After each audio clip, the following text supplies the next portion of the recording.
এটাই দুখ লাগিছে পৱন সিং ঘাটোৱাৰলৈকে যে আজি পৱন সিং ঘাটোৱাৰৰ দৰে এজন শক্তিশালী নেতাক টিকট নিদি কংগ্ৰেছ দলে লুৰিণজ্যোতি গগৈক কিয় টিকটটো দিলে।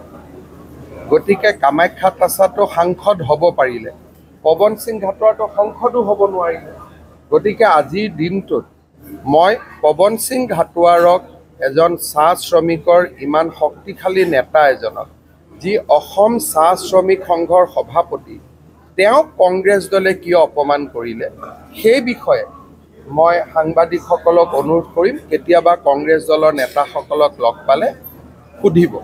কামাখ্যা তাছা সৰ্বভাৰতীয় বিজেপিৰ ৰাষ্ট্ৰীয় সম্পাদক, এই বিষয়টো সম্পৰ্কে হয়তো কংগ্ৰেছ দল অৱগত নহয়।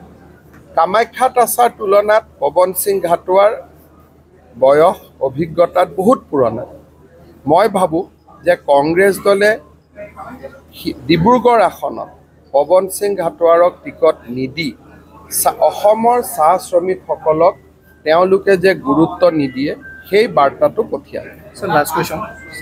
ৰাষ্ট্ৰীয় ঘাইপথটো নিৰ্বাচন হ'ব, পঞ্চায়ত নিৰ্বাচনো হ'ব, উপ নিৰ্বাচনো হ'ব। নিৰ্বাচনটো নিৰ্বাচনী আয়োগে পাতিবই যেতিয়া নিৰ্বাচন থাকিব।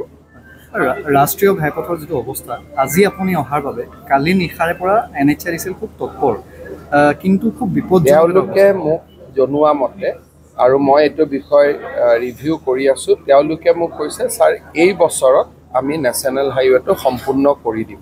গতিকে মই ভাবোঁ যে এই বছৰত এই নেশ্যনেল হাইৱেটো সম্পূৰ্ণ হ'ব। ডিচেম্বৰত তেওঁলোকে শেষ কৰিব পাৰিম বুলি মই এটা ধাৰণা কৰিছোঁ। এই বছৰটো দিছে যিহেতু মই ভাবোঁ এই বছৰত শেষ হৈ যাব। এটাই দুখ লাগিছে পৱন সিং ঘাটোৱাৰলৈকে যে আজি পৱন সিং ঘাটোৱাৰৰ দৰে এজন শক্তিশালী নেতাক টিকট নিদি কংগ্ৰেছ দলে লুৰিণজ্যোতি গগৈক কিয় টিকটটো দিলে। গতিকে কামাখ্যা তাছাটো সাংসদ হ'ব পাৰিলে, পৱন সিং ঘাটোৱাৰটো সংসদো হ'ব নোৱাৰিলে। গতিকে আজিৰ দিনটোত মই পৱন সিং ঘাটোৱাৰক এজন চাহ শ্ৰমিকৰ ইমান শক্তিশালী নেতা এজনক, যি অসম চাহ শ্ৰমিক সংঘৰ সভাপতি, তেওঁক কংগ্ৰেছ দলে কিয় অপমান কৰিলে সেই বিষয়ে মই সাংবাদিকসকলক অনুৰোধ কৰিম কেতিয়াবা কংগ্ৰেছ দলৰ নেতাসকলক লগ পালে সুধিব। কামাখ্যা তাছা সৰ্বভাৰতীয় বিজেপিৰ ৰাষ্ট্ৰীয় সম্পাদক, এই বিষয়টো সম্পৰ্কে হয়তো কংগ্ৰেছ দল অৱগত নহয়।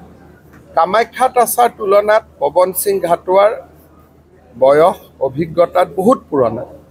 মই ভাবোঁ যে কংগ্ৰেছ দলে ডিব্ৰুগড় আসনত পৱন সিং ঘাটোৱাৰক টিকট নিদি অসমৰ চাহ শ্ৰমিকসকলক তেওঁলোকে যে গুৰুত্ব নিদিয়ে সেই বাৰ্তাটো পঠিয়ালে।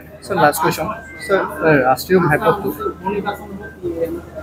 নিৰ্বাচন হ'ব, পঞ্চায়ত নিৰ্বাচনো হ'ব, উপ নিৰ্বাচনো হ'ব। নিৰ্বাচনটো নিৰ্বাচনী আয়োগে পাতিবই যেতিয়া নিৰ্বাচন থাকিব।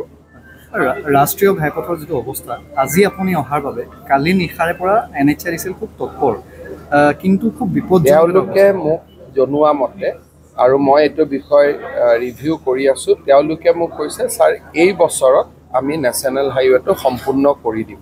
গতিকে মই ভাবোঁ যে এই বছৰত এই নেশ্যনেল হাইৱেটো সম্পূৰ্ণ হ'ব। ডিচেম্বৰত তেওঁলোকে শেষ কৰিব পাৰিম বুলি মই এটা ধাৰণা কৰিছোঁ। এই বছৰটো দিছে যিহেতু মই ভাবোঁ এই বছৰত শেষ হৈ যাব।